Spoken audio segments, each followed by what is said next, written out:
Hey guys what's up welcome back to our YouTube channel IGNOU e Pathshala. तो आशा करता हूँ कि आप सब बिल्कुल सेफ होंगे इस पैंडमिक के सिचुएशन में।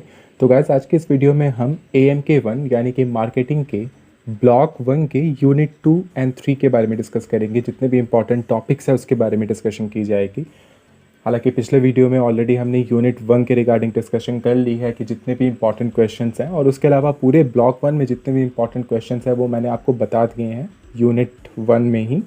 तो अगर आप चाहें तो आप प्लीज़ पुरानी वाली वीडियो को ज़रूर देखिएगा। पिछले वीडियो का जो लिंक है वो आपको डिस्क्रिप्शन बॉक्स में मिल जाएगा, और आप ऊपर के आई बटन पे क्लिक करके भी उस वीडियो को देख सकते हैं। गाइस ज़रूर देखिए, अगर आप इग्नू के स्टूडेंट हैं और अगर आपका ये सब्जेक्ट है जो कि एग्ज़ाम इसके आने ही वाली है, तो डेफिनेटली आपके लिए वो सब्जेक्ट बहुत यूज़फुल होगा। बिकॉज एग्ज़ाम में उनमें से जो क्वेश्चंस हैं वो ज़रूर आएंगे। बिकॉज मैंने जितने भी क्वेश्चंस बताए हैं वो सारे के सारे रिपीटेड क्वेश्चंस हैं एग्ज़ाम के लिए। तो गाइस अब हम जान लेते हैं कि अब हम क्या क्या इस पर्टिकुलर वीडियो में कवर करने वाले हैं।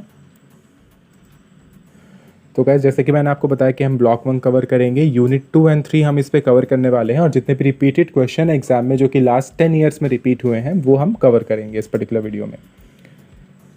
सो गाइस जान लेते हैं कि कौन कौन सी टॉपिक्स को हम कवर करेंगे फ़िलहाल। तो सबसे जो पहला टॉपिक होगा वो मार्केटिंग एनवायरनमेंट होगा। तो मार्केटिंग एनवायरनमेंट जो टॉपिक है इससे रिलेटेड जितने भी क्वेश्चंस आ सकते हैं एग्ज़ाम में उसके बारे में डिस्कशन की जाएगी, और डेफिनेटली आपको एक सिंपल एक्सप्लेनेशन और सिंपल एग्जांपल्स के साथ आपको समझाया जाएगा, जो कि आई बिलीव आपके लिए डेफिनेटली यूज़फुल होगा। तो वीडियो को लास्ट तक ज़रूर देखें। और गैस जो हमारी सेकंड टॉपिक होगी वो मार्केट के ऊपर होगी, एंड जो थर्ड हमारी टॉपिक होगी आज की वो मार्केट सेगमेंटेशन की होगी। सो चलिए गैस वीडियो को शुरू करते हैं।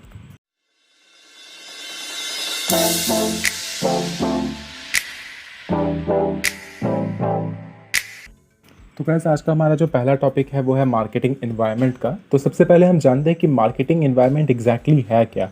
तो इसको बहुत सिंपल तरीके से समझते हैं कि मार्केटिंग एनवायरनमेंट जो होती है, अगर आप कोई भी एक बिज़नेस रन कर रहे हैं तो डेफिनेटली आप एक प्लानिंग बनाते हैं कि आपको अपने बिज़नेस को कैसे रन करना है, आप बिज़नेस को कैसे चलाएंगे, आप कितने सारे शेयर होल्डर्स रखेंगे बिज़नेस में, आप जो है आपका मैनेजर कैसा होगा, आपके एम्प्लॉयज़ कैसे होंगे, नंबर ऑफ़ एम्प्लॉयज़ क्या होंगे आपके, और आप हर एक प्लान को कैसे एग्जीक्यूट करेंगे। हालांकि हर बार आपका जो प्लानिंग है वो वैसे ही नहीं चलता जैसे आपने प्लान किया हो। ऐसा क्यों होता है? ऐसा बिज़नेस के आउटसाइड जो भी काम हो रहे होते हैं, या फिर जो भी ऐसे कुछ फैक्टर्स और फोर्सेस होते हैं जो कि आपके बिज़नेस को भी डेफिनेटली इन्फ्लुएंस करते हैं, आपके बिज़नेस पे भी कुछ ना कुछ इम्पैक्ट डालते हैं। तो वो जो फैक्टर्स एंड फोर्सेस होते हैं उन्हें ही हम मार्केटिंग एनवायरनमेंट कह सकते हैं गाइस। तो आपको नोट्स भी जो है वो दिख रहा होगा स्क्रीन पे। Marketing environment consists of the factor and forces outside of business marketing that affect marketing management's ability to develop and maintain successful transaction with its target consumer। So example के तौर पे गाइस आप PUBG को ले लो। तो ये जो PUBG game है ये एक समय पे काफ़ी ज़्यादा ही फेमस था, और अभी भी बिल्कुल ये फेमस है। इवन इंडिया में बहुत ज़्यादा ये जो गेम है वो फेमस है। लेकिन आपको पता ही है कि इंडिया और चाइना का जो एक तनाव चल रहा था, साथ में कुछ पाकिस्तान का भी तनाव चल रहा था। तो इसी की वजह से जो गवर्नमेंट ऑफ इंडिया है उन्होंने चाइना की काफ़ी सारी जो एप्लीकेशंस है वो बैन कर दी थी, उसमें पबजी का भी नाम शामिल था। सो इवन चाइना ने भी नहीं सोचा होगा, या फिर ये जो पबजी का जो गेम है वो चाइना का भी नहीं था। हालांकि ये जो पर्टिकुलर गेम है ये किसी और कंट्री का डेफिनेटली था, बट इस पर जो कुछ शेयर होल्डर्स हैं या फिर जिन्होंने भी पबजी के साथ पार्टनरशिप किया था उनमें से एक चाइना की भी कंपनी थी टेंसेंट। और हालांकि चाइना के साथ तनाव चल रहा था इंडिया का, और पाकिस्तान के साथ भी तनाव चल रहा था, इसीलिए पबजी को जो है वो बैन किया गया था। और अभी हम सबको ही पता है कि पबजी जो है वो स्पेशली इंडिया के लिए डिज़ाइन की जा रही है, और डेफिनेटली वो जल्द ही लॉन्च होने वाली है। सो गाइस पबजी ने ये नहीं सोचा था कि ऐसा ऐसा अगर कुछ तनाव चल रहा है इंडिया पाकिस्तान या इंडिया चाइना के बीच, तो इसके वजह से ये जो गेम है वो इंडिया में बैन हो जाएगा। सो इसे हम मार्केटिंग इन्वायरमेंट का जो एग्जाम्पल है ये एक परफेक्ट एग्जाम्पल हम समझ सकते हैं, क्योंकि हर प्लान पबजी का बिल्कुल अच्छे से चल रहा था, लोग इस गेम को बहुत ज़्यादा इन्जॉय भी कर रहे थे। बट कुछ आउटसाइड ऐसे फैक्टर्स और कुछ फोर्सेस थे जिनकी वजह से जो ये गेम है वो इंडिया में बैन हो गई, और कई सारी कंट्रीज़ में ये जो गेम है वो बैन हो गई। सो इसे हम मार्केटिंग इन्वायरमेंट की बेस्ट एग्जाम्पल फ़िलहाल कह सकते हैं। और आप अगर एग्जाम में ये डेफिनेटली क्वेश्चन आता है तो आप इससे रिलेटेड कोई ऐसी एग्जाम्पल लिख सकते हैं। अगर आप चाहें तो आप डेफिनेटली ये एग्जाम्पल भी लिख सकते हैं।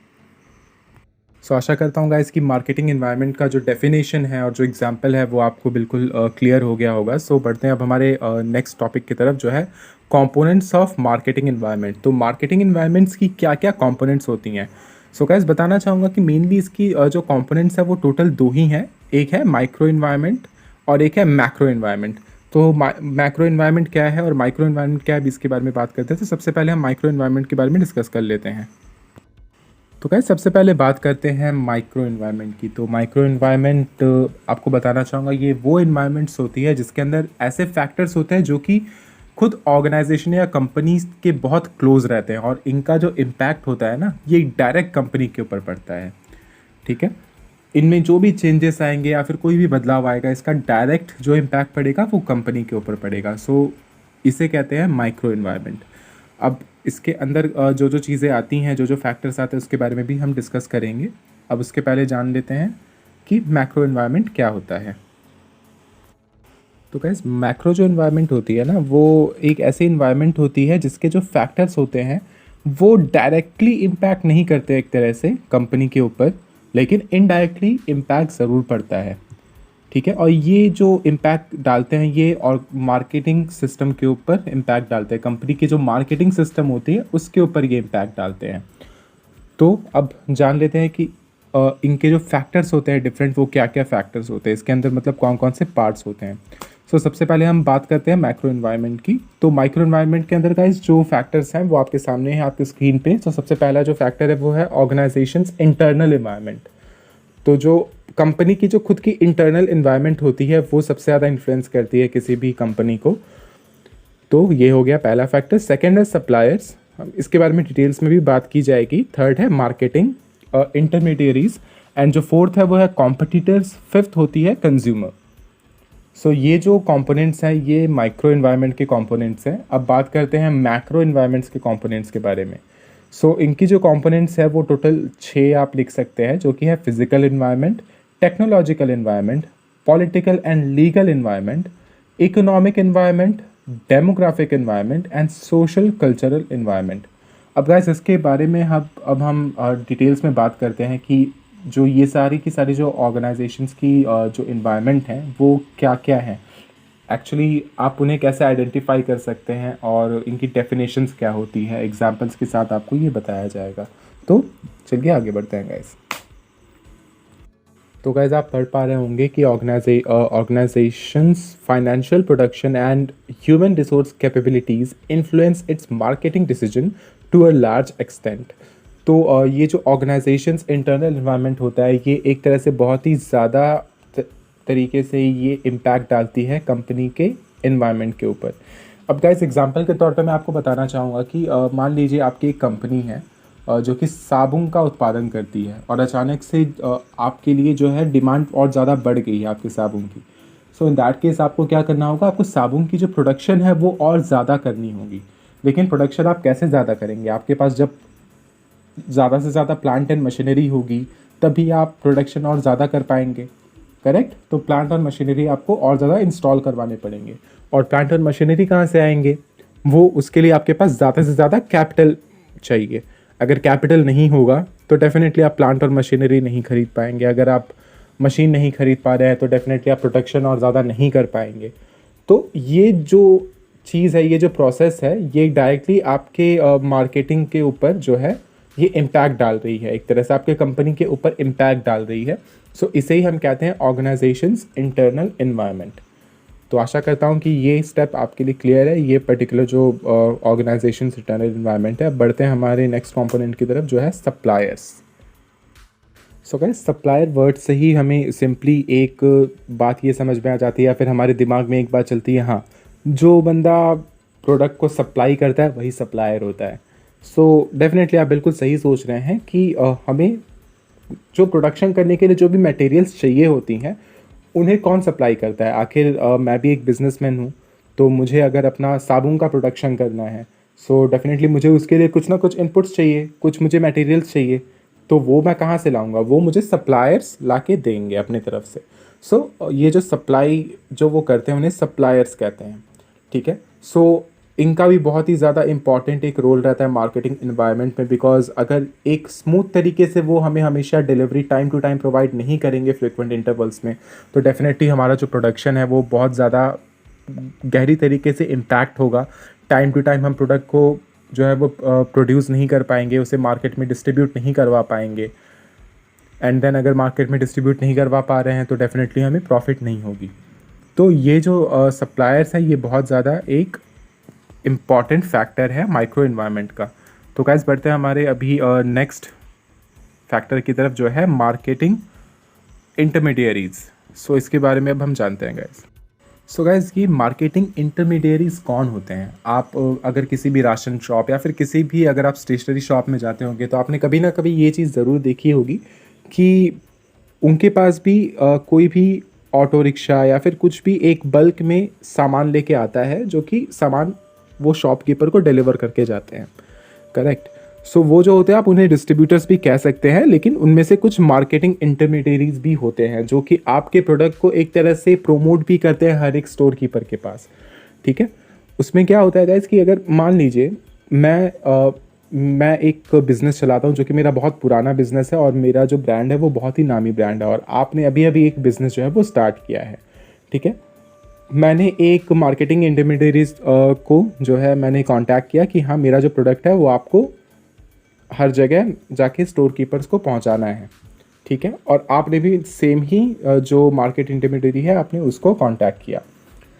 अब क्या हुआ, वो गाइज किसके प्रोडक्ट को वो ज़्यादा प्रेफरेंस देगा? ऑब्वियसली वो मेरे प्रोडक्ट को ही ज़्यादा प्रेफरेंस देगा। क्यों? क्योंकि जो मेरा प्रोडक्ट है वो वेल इस्टेब्लिश्ड है, वो पहले से मार्केट में अपनी पहचान बना के रखा हुआ है मेरे प्रोडक्ट ने। बट आपका जो प्रोडक्ट है वो अभी नया है। तो ये जो पर्टिकुलर प्रोसेस होता है ये भी बिज़नेस में काफ़ी ज़्यादा इम्पैक्ट डालता है, बहुत ही ज़्यादा इम्पैक्ट होता है इससे भी बिज़नेस में, बिकॉज आपने अपना प्रोडक्शन भी कर लिया प्रोडक्ट का, बट अब आप उसे बेच नहीं पा रहे हैं, बिकॉज आपके लिए तो पॉसिबल नहीं कि आप डायरेक्ट उसको कस्टमर तक पहुंचाओ, आपको किसी ना किसी का सहारा लेना पड़ेगा। तो इसीलिए क्या होता है कि हमें इनका सहारा लेना पड़ता है, और ये भी सिर्फ उन्हीं प्रोडक्ट्स को प्रेफर करते हैं जो कि वेल इस्टेब्लिश्ड है मार्केट में, ऑलरेडी उन्होंने अपना जो पहचान है वो बना लिया है। हालांकि अगर आप नए हैं तो डेफिनेटली वो आपसे कुछ ना कुछ फेवर ज़रूर मांगेंगे, जैसे मेरे प्रोडक्ट के लिए उन्होंने एक बार में हाँ कर दी, बट आपके प्रोडक्ट को स्टोर कीपर्स या कस्टमर्स तक पहुंचाने के लिए डेफिनेटली वो आपसे कुछ ऑफ़र मांगेंगे या फिर कुछ क्रेडिट मांगेंगे या फिर कुछ डिस्काउंट मांग सकते हैं। तो अकॉर्डिंगली एज अ बिजनेसमैन आपको ये सोचना होगा कि आप कैसे इन सब सिचुएशन को हैंडल करेंगे। सो ये हमारा मार्केटिंग इन्वायरमेंट का जो माइक्रो इन्वायरमेंट होता है उसके अंदर ये चीज़ आती है मार्केटिंग इंटरमीडियरीज की। सो गाइस बढ़ते अब हमारे नेक्स्ट टॉपिक की तरफ, जो है कॉम्पिटिटर्स। सो ये एक बहुत ही मेजर पार्ट है जिसके बारे में अभी हम डिस्कस करने वाले हैं। सो गाइस ये जो कॉम्पिटिटर्स वर्ड होता है इससे सिंपली हमारे दिमाग में एक ही चीज़ आती है, जो है कॉम्पिटिशन। हम किसी भी कंपटीशन में अगर पार्टिसिपेट करते हैं तो डेफिनेटली हम ये कोशिश करते हैं कि हाँ कि सामने वाले से मुझे अच्छा परफॉर्म करना है। क्यों? अगर मैं सामने वाले से अच्छा परफॉर्म करूँगा तो मुझे बेटर रिजल्ट्स मिलेंगे। तो सिमिलरली यहाँ बिजनेस में भी यही चीज़ें होती हैं कि जो कॉम्पिटिटर्स हैं उनकी जो स्ट्रैटेजी है वो भी हमारे बिजनेस पे एक बहुत गहरी इम्पैक्ट डालती है। अब फॉर एग्जांपल गाइस कि मैं भी एक बिजनेसमैन हूँ, आप भी एक बिजनेसमैन हैं। अब आपने क्या किया कि आपने अपना 100 रुपये के प्राइस में एक जो है आप बुक बेच रहे हैं, मैं भी 100 रुपये के प्राइस में एक बुक बेच रहा हूँ, मैं आपका कॉम्पिटिटर हो गया। लेकिन अब आपने क्या किया, अब आपने एक स्ट्रैटेजी दिखा ली। अब आपने क्या किया, आप 100 रुपये की जगह आप 95 रुपीज़ में बुक को बेचने लगे। सो अब ये डायरेक्ट इम्पैक्ट करेगा मेरे बिजनेस पे, बिकॉज जो कस्टमर्स है वो डेफिनेटली आपके ही प्रोडक्ट को ज़्यादा परचेस करेंगे। या फिर आप उस पर और क्या कर सकते हैं, आप उसमें कोई और ऑफर भी ऐड करवा सकते हैं, या फिर आप प्रोडक्ट की फीचर्स को और ज़्यादा बढ़ा सकते हैं कि हाँ इस बुक के साथ साथ आपको लास्ट जो प्रीवियस 10 ईयर्स के क्वेश्चन पेपर है वो भी आपको इसके साथ फ्री मिल रहे हैं। एडिशनली आप इसे भी प्रोवाइड कर रहे हैं। तो डेफिनेटली ये आपकी एक तरह की मार्केटिंग स्ट्रैटेजी है जो कि मेरे बिजनेस को बहुत बुरी तरह से इम्पैक्ट करेगी। तो इसीलिए ये जो कॉम्पिटिटर्स वाला फैक्टर होता है ये भी बहुत इंपॉर्टेंट होता है। तो आशा करता हूँ कि गाइज ये भी क्लियर होगा अभी। सो अब बढ़ते हैं कस्टमर्स की तरफ। तो ये जो कस्टमर्स या कंज्यूमर्स जो ये फैक्टर है ये भी बहुत ज़्यादा इम्पॉर्टेंट है, बिकॉज अल्टीमेट जो हमारे यूज़र्स होते हैं वो कस्टमर्स ही होते हैं। हम सब एक कस्टमर हैं। हम प्रोडक्शन बाद में करते हैं किसी भी चीज़ की, हम पहले कस्टमर ही होते हैं। तो अब इसके बारे में हम डिस्कस करते हैं। ये जो कंज्यूमर्स होते हैं आखिर ये मार्केटिंग एनवायरनमेंट के एलिमेंट क्यों हैं? सो इसको एक एग्जांपल के रूप में समझते हैं कि सपोज़ मैं एक बिज़नेस रन कर रहा हूँ और मेरे जितने भी कितने तरह के मेरे कस्टमर्स हो सकते हैं। एक आम जो जनता होती है वो मेरे कस्टमर्स हो सकते हैं, या फिर कुछ स्पेशल कैटेगरी के जैसे कुछ ऑर्गेनाइजेशंस हो गए जहाँ पे मैं कुछ मटेरियल्स को सप्लाई करता हूँ, वो कस्टमर्स हो गए। उसके बाद जो गवर्नमेंट इंस्टीट्यूट्स है वो कस्टमर हो गए। सपोज़ मेरा जो बिज़नेस है वो लैपटॉप या डेस्कटॉप का बिज़नेस है, ठीक है। और ये इसकी जो रिक्वायरमेंट होती है ये हर जगह ही होती है। ये आम लोगों को भी चाहिए रहती है, स्टूडेंट्स को नॉर्मल घर पे भी चाहिए होती है, स्कूलों में भी चाहिए होती है और गवर्नमेंट ऑफिसेज में भी चाहिए होती है। साथ ही साथ जितने भी डिफरेंट कॉरपोरेट सेक्टर्स होते हैं जैसे बीपीओ वगैरह, वहाँ पे भी इन सब की रिक्वायरमेंट होती है।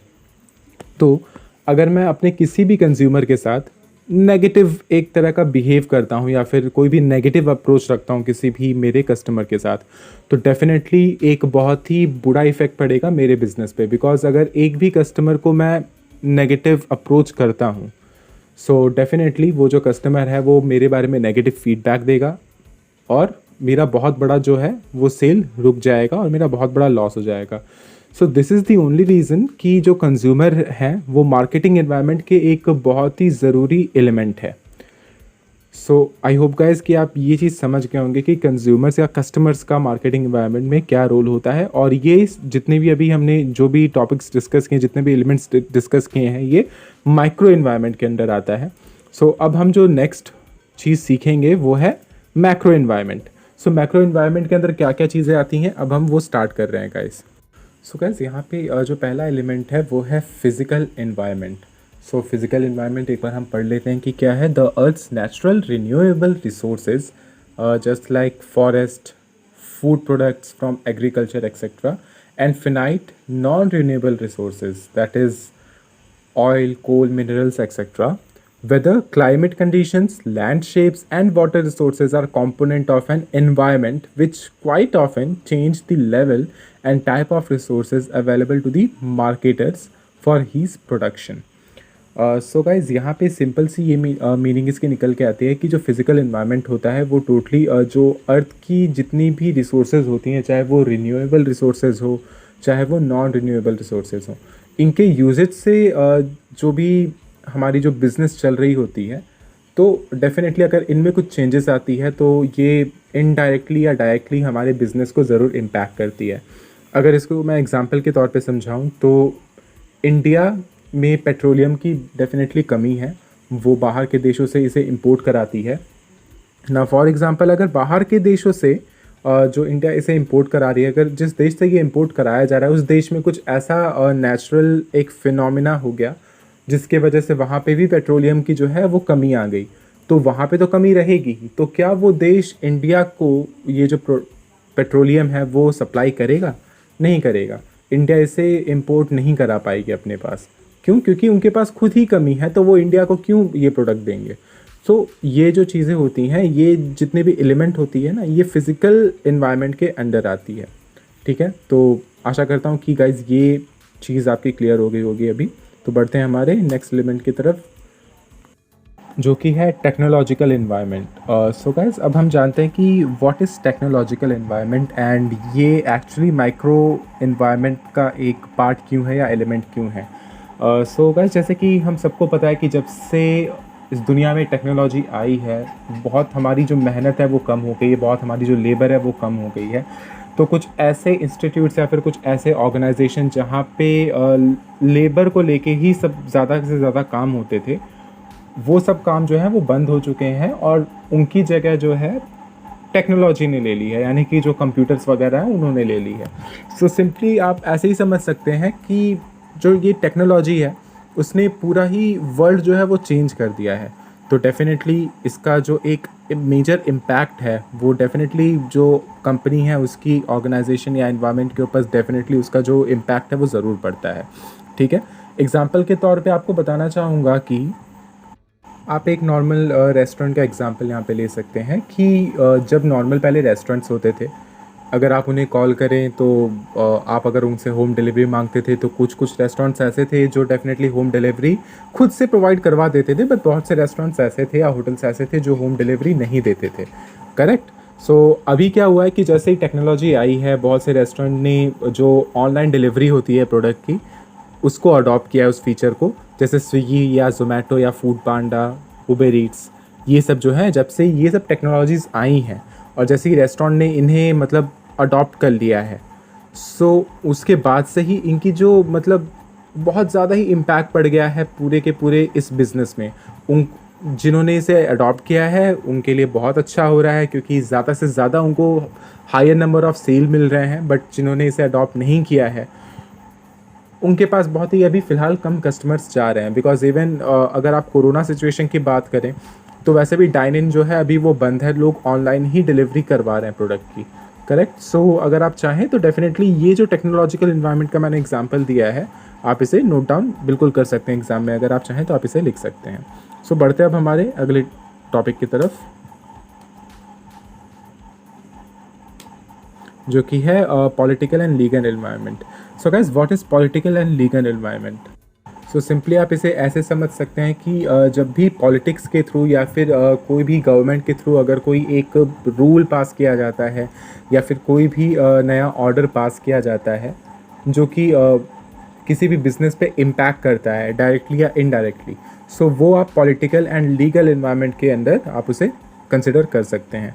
एग्जाम्पल के तौर पे मैं बताना चाहूँगा गाइस कि जो टाटा मोटर्स हैं, डेफिनेटली वो इंडिया की one of the biggest brand है ऑटोमोबाइल्स के लिए। और इन्होंने वेस्ट बंगाल में भी अपनी जो बिज़नेस है वो स्टार्ट की थी टाटा नैनो के लेके, बट जो यहाँ की जो सरकार है उन्होंने टाटा नैनो को बैन करवा दिया था। इसका एक इम्पैक्ट पड़ा था बिल्कुल टाटा मोटर्स के ऊपर, क्योंकि वो वेस्ट बंगाल में अपनी बिज़नेस को एक्सपैंड नहीं कर पा रहे थे और अपनी बिज़नेस को कंटिन्यू भी नहीं कर पा रहे थे। ये जो एग्ज़ाम्पल है ये पॉलिटिकल एंड लीगल इन्वायरमेंट का एग्ज़ाम्पल है। ठीक है। आप इसकी मीनिंग भी समझ गए हैं और एग्जाम्पल भी आप जान चुके हैं। तो बढ़ते हैं अब अपने नेक्स्ट टॉपिक की तरफ, जो कि है economic environment. Guys, economic environment से हम क्या समझते हैं, इसे एक एग्जांपल के तौर पे समझते हैं सिंपली। जैसे आप अपने स्क्रीन पे भी देख पा रहे हैं, if the monsoon is good the agriculture output will be more and people depend on agriculture get more income. This enables people to buy more consumer goods, thus the demand for consumer goods increases. Similarly, a bad monsoon will adversely affect the demand for fertilizer.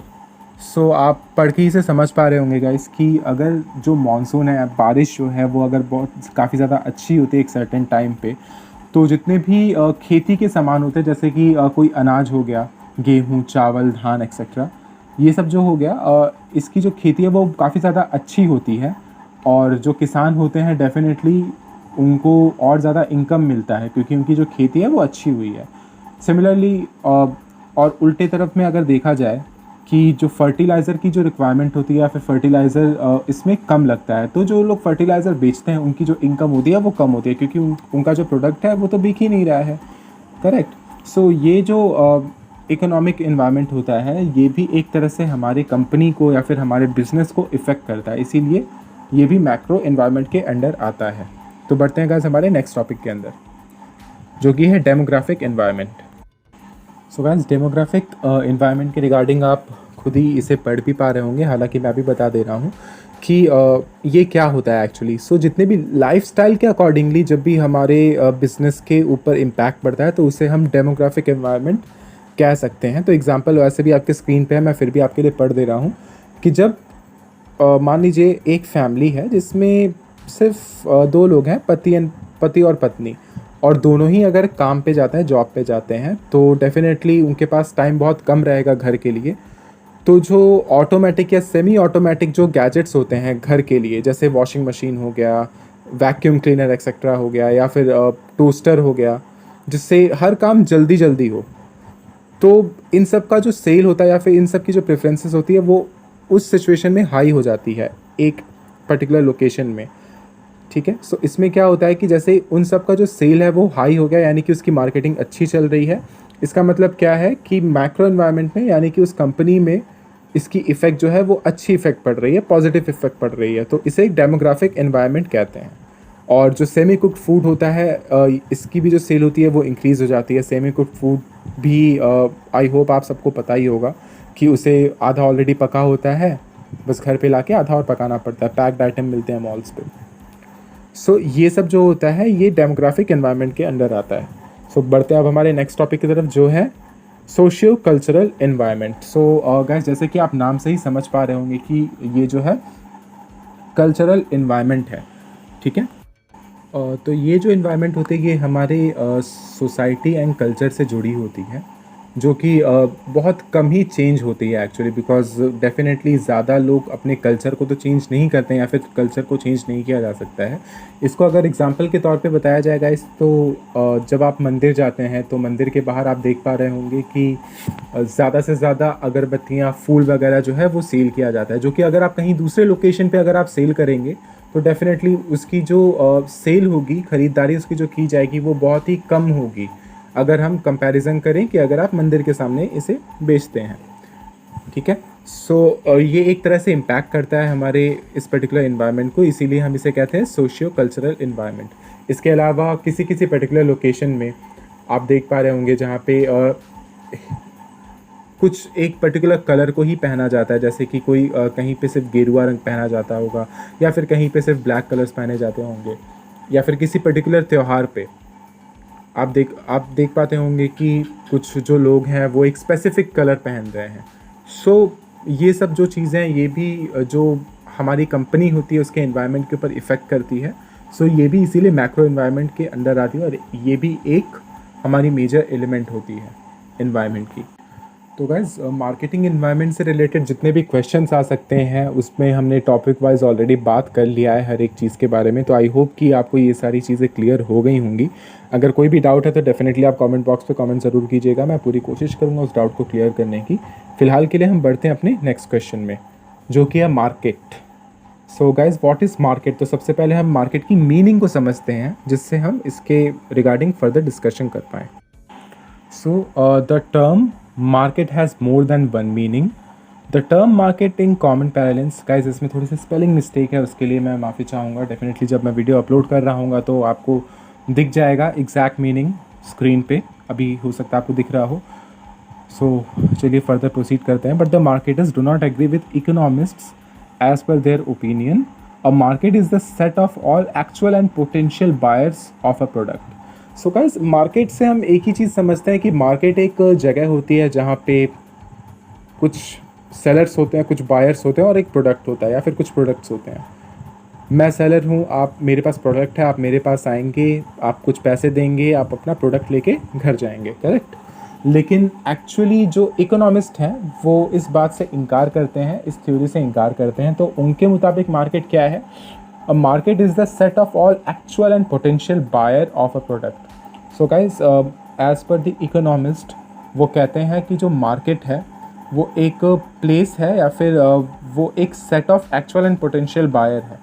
So guys potential buyer और actual buyer में क्या फ़र्क होता है? Actual buyer वो होता है जो प्रोडक्ट को ख़रीदता है, लेकिन पोटेंशियल बायर वो होता है जिसको प्रोडक्ट को ख़रीदने की संभावना रहती है, ठीक है। तो हमारे पास टोटल 2 ग्राहक हैं, राम और श्याम। राम ने सामान खरीद लिया तो वो है एक्चुअल बायर, हालांकि जो श्याम है वो अभी भी कंफ्यूज है कि मुझे प्रोडक्ट खरीदना है या नहीं खरीदना है। वो प्रोडक्ट को खरीदना चाहता है लेकिन वो अभी सोच रहा है कि प्रोडक्ट मुझे खरीदना है या नहीं खरीदना है। तो ये जो श्याम है ये हमारा हो गया पोटेंशियल बायर और जो राम है वो हो गया actual buyer. So as per economist जो मार्केट है ये पोटेंशियल बायर और एक्चुअल बायर का एक सेट है जो कि एक प्रोडक्ट को खरीदते हैं या खरीदना चाहते हैं, ठीक है। तो गाइस आशा करता हूँ कि मीनिंग आपको ऑलरेडी समझ में आ गई होगी। तो गाइस चलिए फर्दर हम प्रोसीड करते हैं इस पे। सो अब हम जानते हैं कि मार्केट कितने टाइप के होते हैं। टोटल हमारे पास यहाँ पे 4 तरह के मार्केट्स आपको देखने को मिल जाएंगे। फर्स्ट है कंज्यूमर मार्केट, सेकंड है ऑर्गेनाइजेशनल मार्केट, थर्ड है रीसेलर मार्केट एंड जो फोर्थ होता है वो हमारा है गवर्नमेंट मार्केट। तो गाइस एक एक करके इसके ऊपर डिस्कशन करते हैं। तो कंज्यूमर मार्केट से हम क्या समझते हैं? कंज्यूमर मार्केट अगर मैं आपको बताऊं तो एक तरह से हमारा ही मार्केट होता है। हमारा इन द सेंस अगर मैं एक कस्टमर हूं, मैं किसी भी मार्केट पे जाता हूं अपने पर्सनल नीड्स को सेटिस्फाई करने के लिए, मेरी जो डेली नीड्स हैं उनको सेटिस्फाई करने के लिए। हाँ, मुझे चाय बनानी है, मुझे चाय पत्ती ख़रीदनी होगी, मुझे कुछ चीनी चाहिए इसके लिए, या फिर मुझे ब्रश करना है तो मुझे टूथपेस्ट चाहिए, साबुन चाहिए, शैम्पू चाहिए। तो ये सब जो हमारी डेली नीड्स होती है ये फुलफ़िल करने के लिए और जब कोई भी कंज्यूमर मार्केट में जाता है तो उसे हम कंज्यूमर मार्केट कहते हैं। गाइस ये स्ट्रिक्टली जो नॉन प्रोफेशनल मार्केट होता है, ठीक है, इससे हम प्रोफेशन का कोई लेना देना नहीं है। प्रोफेशनल मार्केट टोटली डिफरेंट चीज़ होती है। ये नॉर्मल हाउस होल्ड के लिए है। जो कंज्यूमर मार्केट है ये टोटली हाउस होल्ड के लिए है। आप किसी भी किराने की दुकान पे अगर जाते हैं तो वो भी हमारा कंज्यूमर मार्केट ही कहलाता है, ठीक है। सो गाइस अब चर्चा करते हैं हम ऑर्गेनाइजेशनल मार्केट के ऊपर कि what is organisational market. So guys यहाँ आपको जो रीसेलर मार्केट है, जो गवर्नमेंट मार्केट दिख रहा है, पॉइंट नंबर 3 और 4, ये एक तरह से ऑर्गेनाइजेशनल मार्केट के अंदर ही आते हैं। तो इसके रिगार्डिंग हम बात करेंगे कि रीसेलर मार्केट क्या होता है। सो गाइस जैसे रीसेलर मार्केट बोलने से ही आपको ये बात समझ में आ रही होगी कि रीसेल मतलब जो प्रोडक्ट ऑलरेडी बिक चुका है उसे दोबारा बेचना। तो बिके हुए प्रोडक्ट को दोबारा कैसे बेच सकते हैं, जिसे हम कहते हैं सेकेंड हैंड चीज़। आपने भी कभी ना कभी कोई ना कोई सेकेंड हैंड चीज़ ज़रूर खरीदी होगी। इसका एक एग्जांपल जो है हमारे पास मार्केट का, वो है OLX एंड क्विकर, जो कि हमारे खुद के इंडियन ब्रांड्स हैं। उसके अलावा आपको बताऊंगा गाइस कि एक eBay भी एक प्लेटफॉर्म है जो कि रीसेलर मार्केट है। वहाँ पे न्यू एंड सेकेंड हैंड दोनों ही चीज़ें बिकती हैं। सो ये एक तरह से हमारा हो गया रीसेलर मार्केट। अब आते हैं गवर्नमेंट मार्केट के ऊपर। तो सिमिलरली जो मार्केट होती है जिसमें जो गवर्नमेंट की जो प्रोडक्ट्स हैं, कुछ प्रोडक्ट्स हैं वो अगर बेची जाती हैं, या फिर इसके रिगार्डिंग जो गवर्नमेंट कंपनीज़ हैं वो इसमें इन्वॉल्व रहती हैं कैसे भी, कहीं से भी डायरेक्टली या इनडायरेक्टली, तो वो एक तरह से हो गया हमारा गवर्नमेंट मार्केट, ठीक है। सो हम बढ़ते हैं हमारे नेक्स्ट टॉपिक की तरफ, जो कि है कैरेक्टरिस्टिक्स ऑफ मार्केट। तो गैस मार्केट की कैरेक्टरिस्टिक्स क्या क्या होती है, या इसकी फीचर्स जो है वो क्या क्या होती है, अब हम इसके बारे में डिस्कस करेंगे। तो फर्स्ट फीचर जो हम देख पा रहे हैं वो है फ्यूअर बायर्स, ठीक है। सो गाइस फ्यूअर बायर्स से हम क्या समझते हैं, यानी कि कम ग्राहक। तो गाइस सबसे पहले आपको बता दूं कि ये जो कैरेक्टरिस्टिक्स हम पढ़ रहे हैं ये ऑर्गेनाइजेशनल मार्केट के, बिकॉज एग्जाम में जो कैरेक्टरिस्टिक्स आती है वो ऑर्गेनाइजेशनल मार्केट के ऊपर ही आती है, ठीक है। तो यहाँ पे जो ऑर्गेनाइजेशनल मार्केट के जितने भी कैरेक्टरिस्टिक्स हैं अभी हम वो पढ़ रहे हैं। तो फ्यूअर बायर इसका क्या मतलब है, या सिंपली गाइस यहाँ पे क्या होता है कि नंबर ऑफ जो बायर्स होते हैं वो कम होते हैं। यहाँ पे बात मैं कर रहा हूँ हाउस होल्ड कस्टमर्स की। जो हाउस होल्ड कस्टमर्स होते हैं उनकी नंबर यहाँ पे ज़्यादा होती है, बट जो ऑर्गेनाइजेशनल कस्टमर होते हैं उनकी नंबर यहाँ पे कम होती है। बिकॉज गाइस डेफिनेटली सब लोग ऑर्गेनाइजेशन में काम नहीं करते। अब जैसे for example number of students अभी ज़्यादा हैं, हम जो यूथ है यहाँ पे जितने भी, या फिर आप लोग में से जितने भी लोग अभी फ़िलहाल इस वीडियो को देख रहे हो, उसमें से ज़्यादातर लोग हो सकता है जॉब ना कर रहे हो, वो स्टूडेंट्स ही हों, ठीक है। तो अगर आप कुछ भी ख़रीदने जाते हैं तो वो क्या होता है गाइस, आप कोई ऑर्गेनाइजेशनल मार्केट में नहीं जा रहे हो कुछ भी ख़रीदने के लिए, आप नॉर्मल कंज्यूमर मार्केट पे जा रहे हो। इसीलिए कंज्यूमर मार्केट में जो है वो नंबर ज़्यादा होता है बायर्स का, बट ऑर्गेनाइजेशनल जो बायर्स होते हैं उनका नंबर यहाँ पे कम होता है, ठीक है। अब बात करते हैं सेकंड पॉइंट की, जो कि है लार्जर बायर्स। सो गाइस अभी हमने सुना फ्यूअर बायर्स, अब हम देख रहे हैं larger buyers. So guys larger buyer का यही मतलब है कि लार्जर क्वांटिटीज़, मतलब जितनी ज़्यादा क्वांटिटी बढ़ेगी एक तरह से नंबर ऑफ़ बायर्स भी उस हिसाब से बढ़ रहे हैं। तो ऑर्गेनाइजेशनल मार्केट में क्या होता है कि ज़्यादा से ज़्यादा क्वांटिटीज़ में ही जो सिस्टम्स या जो प्रोडक्ट होते हैं वो बेचे जाते हैं, ठीक है। अब एग्जांपल के तौर पे मैं आपको बताऊं कि अगर आप किसी भी दुकान में, किसी भी किराने की दुकान में अगर आप टूथपेस्ट लेने जाते हैं तो आप मैक्सिमम कितना लेके आएंगे, 1 महीने का या उससे ज़्यादा 2-3 महीने का। बट ऑर्गेनाइजेशनल मार्केट में क्या होता है, सपोज़ अगर आप अपना कोई कॉल सेंटर चला रहे हो, ठीक है, तो कॉल सेंटर में आप अकेले तो रहोगे नहीं, आपके साथ कई सारे एम्प्लॉयज़ रहेंगे, 50 एम्प्लॉयज़ भी हो सकते हैं, 100 एम्प्लॉयज़ भी हो सकते हैं। तो उसके रिगार्डिंग आपको कंप्यूटर्स की ज़रूरत पड़ेगी। तो आप एक लार्ज क्वांटिटीज़ में कंप्यूटर्स को आप ऑर्डर कर रहे हो, जो कि है 50 या 100 या 200 300 कितने भी, ठीक है। तो यहाँ पे जितनी ज़्यादा क्वांटिटीज़ बढ़ेगी एक तरह से सेलर के लिए वो नंबर ऑफ़ बायर्स उतना ही ज़्यादा है, ठीक है। सो ये हमारा हो गया सेकेंड पॉइंट। अब जो हमारा थर्ड पॉइंट आता है वो है जियोग्राफिकल कनेक्शन। सो इसकी सिंपल सी ये मीनिंग है गाइस कि अभी फ़िलहाल हम ऑर्गेनाइजेशनल मार्केट की बात कर रहे हैं, तो जितने भी ऑर्गेनाइजेशनल मार्केट होते हैं वो जितने भी मेजर सिटीज़ हैं, जैसे मुंबई, दिल्ली, कोलकाता, मद्रास, इस तरह की जितनी भी सिटीज़ हैं, जैसे हैदराबाद, बैंगलोर एक्सेट्रा, यहाँ पे ही ये लोग ये सब जो सिटीज़, ये जो मार्केट होती है वो ज़्यादा इस्टेब्लिश इन्हीं सब सिटीज़ में होती है, बिकॉज ज़्यादा से ज़्यादा जो बायर्स हैं वो उन्हें इसी सिटीज़ में मिलते हैं। हालांकि अगर कुछ जो कंज्यूमर्स हैं या कुछ बायर्स हैं वो किसी और सिटी में अवेलेबल हैं, तो डेफिनेटली जो जियोग्राफिकल कनेक्शन होता है वो सेलर्स को बायर से जोड़ती है, जिससे क्या होता है कि वो अपने प्रोडक्ट्स को उन्हें डिलीवर भी करवा सकते हैं। और ये इनके लिए ईजी भी होता है क्योंकि अभी फ़िलहाल हर एक तरह की फैसिलिटीज़ जो है वो उपलब्ध होती है, चाहे वो कुरियर द्वारा कुछ भी डिलीवर करवा दें या फिर किसी भी तरह से जो प्रोडक्ट है वो बायर तक पहुंच जाएगा। तो इससे हम जियोग्राफिकल कनेक्शन हम समझ सकते हैं। सो अब हमारा जो फोर्थ पार्ट है वो है डिराइव्ड डिमांड। सो गाइस इसे हम ऐसे समझ सकते हैं कि अगर कोई भी जूते की दुकान है मान लीजिए, और चमड़े के जूते की जो डिमांड है वो बहुत ज़्यादा हाई है, तो जो शॉपकीपर है या फिर जो मैन्युफैक्चरर है एक्चुअली वो चमड़े को और भी ज़्यादा खरीदेगा, यानी कि लेदर को और ज़्यादा खरीदेगा, जिससे वो ज़्यादा से ज़्यादा शूज़ को बना पाए, मैन्युफैक्चर कर पाए, क्योंकि उसे एक सर्टेन क्वांटिटीज़ रेडी करके रखनी पड़ेगी बेचने के लिए। सिमिलरली जैसे ही शूज़ की जो डिमांड है वो कम हो जाती है, तो डेफिनेटली ये इम्पैक्ट करेगा शूज़ के मतलब लेदर के सेलिंग को भी। तो इससे हम समझ पाते हैं डिराइव डिमांड। और इनइलास्टिक जो डिमांड होता है गाइस वो भी बिल्कुल ऐसे ही सिमिलर है। अब मान लीजिए कि जो लेदर है उसका प्राइस बहुत ज़्यादा कम हो गया है, लेकिन जूते का कोई डिमांड है ही नहीं अभी, तो क्या आपको लगता है कि कोई भी सेलर या फिर कोई भी मैन्युफैक्चरर बेकार में लेदर को ख़रीद के रखेगा? भाई मैं लेदर को ख़रीदूँ ही क्यों जब मेरे जूते का भी डिमांड बढ़ ही नहीं रहा है, करेक्ट। लेकिन अब अचानक से क्या हुआ कि मेरा जो जूता है उसका डिमांड बहुत ज़्यादा बढ़ गया है, तो डेफिनेटली अब मैं क्या करूँगा, मैं ज़्यादा से ज़्यादा क्वांटिटीज़ में लेदर को ख़रीद के अपना जूता जो है वो प्रिपेयर करना चालू कर दूँगा, मैन्युफैक्चरिंग करना उसका स्टार्ट कर दूँगा मैं। अब मुझे इससे कोई फ़र्क नहीं पड़ेगा कि जो लेदर है उसका प्राइस इंक्रीज़ हो रहा है या डिक्रीज़ हो रहा है। अब उसका प्राइस जो है अगर वो बहुत ज़्यादा भी बढ़ जाता है लेदर का प्राइस, तब भी मुझे लेदर ख़रीदना ही पड़ेगा, क्योंकि मुझे एक सर्टेन क्वांटिटीज़ जो है वो मैन्युफैक्चर करनी पड़ेगी, ठीक है। तो ये जो एग्ज़ाम्पल था ये इनइलास्टिक डिमांड का एग्ज़ाम्पल था। अब हम बढ़ते हैं फ्लक्चुएटिंग डिमांड की तरफ। तो गाइज इसे हम एक एग्ज़ाम्पल से समझते हैं, ठीक है। तो अभी हमने डिराइव डिमांड और इनइलास्टिक जो डिमांड है इसमें दोनों के लिए हमने जूते का एग्ज़ाम्पल लिया, तो अगेन हम जूते का ही एग्ज़ाम्पल लेते हैं, ठीक है। सो मान लीजिए आपके पास जूते बनाने की एक मशीन है, ठीक है, लेकिन अचानक से क्या हुआ, आप उससे अच्छे से वर्क कर रहे हो, बट अचानक से क्या हुआ, उसका जो डिमांड है जूते का वो बहुत ज़्यादा बढ़ गया, इतना ज़्यादा बढ़ गया कि उस पर्टिकुलर एक मशीन से आप उतने सारे क्वांटिटीज़ रेडी नहीं कर पा रहे हो एक सर्टेन टाइम पीरियड पे, ठीक है। अगर आप रेडी नहीं कर पाओगे तो डेफिनेटली आप अपने कस्टमर को सेटिस्फाई नहीं कर पा रहे हो। आपके जो कस्टमर्स हैं वो किसी और शॉपकीपर या किसी और ब्रांड के पास चले जाएंगे। इससे क्या होगा, आप अपने कस्टमर्स को खो दोगे।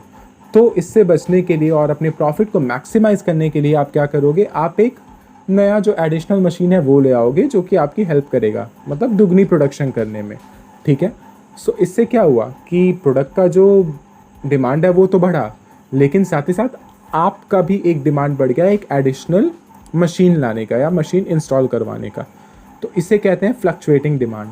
बिकॉज अब क्या हुआ, अब आपने सारी की सारी जितनी भी रिक्वायरमेंट्स थी वो फुलफ़िल कर ली, जो डिमांड थी कस्टमर्स की वो फुलफ़िल कर ली।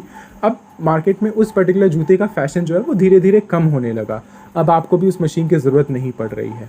तो ये क्या हुआ, एक टाइम के साथ साथ आपकी इसकी जो डिमांड है वो घट गई। तो ये एक तरह से फ्लक्चुएट होते रहता है टाइम टू टाइम, ठीक है। तो इससे क्या हुआ, इसे हम कहते हैं फ्लक्चुएटिंग डिमांड। होप आपको ये समझ में आ रहा हो। तो अब हम बढ़ते हैं हमारे 7th पॉइंट की तरफ जो है प्रोफेशनल परचेजिंग। तो गाइस इससे हम क्या समझते हैं, चलिए डिस्कस करते हैं। सो गाइस जैसे कि हम अगर कहीं पे इंटरव्यू देने जाते हैं तो वहाँ पे एक HR डिपार्टमेंट होती है जो हमारी इंटरव्यू लेती है, हमसे पूछती है कि हमें ऐसी क्या क्या क्वालिटीज़ हैं जिसके लिए वो हमें हायर कर सकें इस पर्टिकुलर कंपनी के लिए, या फिर ऐसी क्या क्या क्वालिटीज़ हैं जो कि मैं इस पर्टिकुलर जॉब रोल में अप्लाई करूँगा और अपने जॉब को अच्छा करूँगा या फिर उसे अच्छे से परफॉर्म करूँगा, करेक्ट। तो वैसे ही कुछ कुछ ऑर्गेनाइजेशंस ऐसे होते हैं जहाँ पे हाईली ट्रेंड बायर्स को हायर किया जाता है और उन्हें ये ट्रेनिंग भी दी जाती है कि जो उन्हें इनपुट्स की रिक्वायरमेंट है एक पर्टिकुलर प्रोडक्ट को प्रोड्यूस करने की, वो उन्हें कैसे ख़रीदनी है। तो हम लोग एज अ कंज्यूमर हम उतने ज़्यादा ट्रेंड नहीं होते हैं, हम सिंपली दुकान में जाएंगे, हम बोलेंगे हाँ भैया मुझे 5 रुपए की ये चीज़ दे दो। लेकिन ऑर्गेनाइजेशनल जो बायर्स होते हैं ये बहुत ही ज़्यादा हाईली ट्रेंड होते हैं, ये विदाउट फीचर्स देखे नहीं कुछ भी ख़रीदते हैं, ठीक है। अब इसका मैं एक एग्जांपल आपको बताता हूँ गाइस कि मान लीजिए कोई एक लैपटॉप की कंपनी, आप डेल का ही कंपनी मान लीजिए, या फिर टाइटन की वॉच, टाइटन की वॉच का एग्जांपल लेते हैं कि आपको पता है कि जो टाइटन की वॉच है वो सिर्फ एक ब्रांड नेम है, एक्चुअली उसका जो प्रोडक्ट है उसके अंदर की जितने भी इनपुट्स हैं वो सब अलग अलग ब्रांड्स की हैं। तो यहाँ पे अलग अलग ब्रांड्स की हैं, तो ये कौन डिसाइड करता है कि इस पर्टिकुलर घड़ी में या वॉच में मुझे कौन से ब्रांड की इनपुट्स लगानी है? ये जो प्रोफेशनल बायर्स होते हैं एक ऑर्गेनाइजेशन के, यही डिसाइड करते हैं। ठीक है, तो इससे हम प्रोफेशनल परचेजिंग को समझ सकते हैं। अब हम आते हैं मिसलेनियस कैरेक्टरिस्टिक्स पे। तो मिसलेनियस से जैसे कि हम समझ पा रहे हैं कि अन्य कैरेक्टरिस्टिक्स मतलब और जो कुछ विशेषताएं होती है, जो छोटी मोटी और विशेषताएं, जैसे डायरेक्ट परचेजिंग हो गया। कुछ कुछ में किसी किसी बिज़नेस में क्या होता है कि मिडल मैन नहीं रहते हैं, तो डायरेक्टली जो प्रोडक्ट है वो कम प्राइस में बिक जाता है कंज्यूमर्स को। लीजिंग की भी सुविधा कभी कभी उपलब्ध रहती है, फाइनेंसिंग की भी कभी कभी सुविधाएं उपलब्ध रहती हैं। तो ये सब हमारे मिसलेनियस कैरेक्टरिस्टिक्स के अंदर आ जाती है। तो गाइज़ ये जो हमारा टॉपिक है फ़िलहाल मार्केट की कैरेक्टरिस्टिक्स का, वो अब कंप्लीट होता है। तो हम बढ़ते हैं अब हमारे नेक्स्ट टॉपिक की तरफ, जो कि है मार्केट सेगमेंटेशन। तो गाइस सबसे पहले जानते हैं कि मार्केट सेगमेंटेशन है क्या। So market segmentation is the process of dividing the total market into one और मोर पार्ट्स, सब मार्केट्स और segments, each of which tends to be homogeneous in all significant aspects. Examples: shoe for students, doctors, cadets, police workers, etc. तो guys इससे हम क्या समझते हैं, एक पर्टिकुलर प्रोडक्ट को हम अलग अलग मार्केट में कैसे विस्तृत कर सकते हैं। ठीक है, अब फिर से हम जूते का एग्जांपल लेते हैं कि एक पर्टिकुलर स्टोर में जो है वो सिर्फ और सिर्फ स्टूडेंट्स के ही जूते बिकेंगे, एक पर्टिकुलर स्टोर में डॉक्टर्स के जूते बिकेंगे, एक पर्टिकुलर शॉप में या स्टोर में कैडेट्स, जो कि एनसीसी के कैडेट्स होते हैं या फिर और भी जो कैडेट्स होते हैं उनके शूज़ बिकेंगे, एक में पुलिस या बाकी वर्कर्स के बिकेंगे। ठीक है, तो इसमें क्या होता है कि इसमें जो शूज़ हैं वो तो अलग अलग हैं, तो इसके रिगार्डिंग जो डिपार्टमेंट्स हैं वो भी अलग अलग हो जाती हैं। ठीक है, तो इसे हम कहते हैं मार्केट सेगमेंटेशन। मार्केट एक ही है गाइस, लेकिन यहाँ पे क्या हो रहा है कि हम इसे डिवाइड कर दे रहे हैं मार्केट को। स्टूडेंट्स के शूज़ के लिए अलग, डॉक्टर्स के शूज़ के लिए अलग, पुलिस के शूज़ के लिए अलग मार्केट। तो इस तरह से हम मार्केट को डिवाइड कर रहे हैं, तो इसे हम कहते हैं मार्केट सेगमेंटेशन।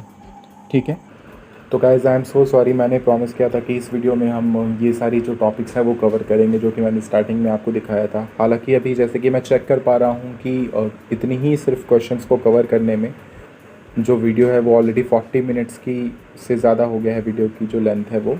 सो आपसे रिक्वेस्ट करना चाहूँगा कि आप प्लीज़ नेक्स्ट वीडियो का वेट करें। डेफिनेटली नेक्स्ट वीडियो में मैं बाकी की जो क्वेश्चंस है वो कवर करूँगा, बिकॉज और ज़्यादा टॉपिक्स नहीं बचे हैं। यूनिट 1, 2 एंड 3 जो है वो ऑलरेडी हो गया है, 3 के कुछ क्वेश्चंस बाकी हैं एंड यूनिट 4 के कुछ क्वेश्चंस बाकी हैं, जो कि नेक्स्ट वीडियो में कवर हो जाएंगे।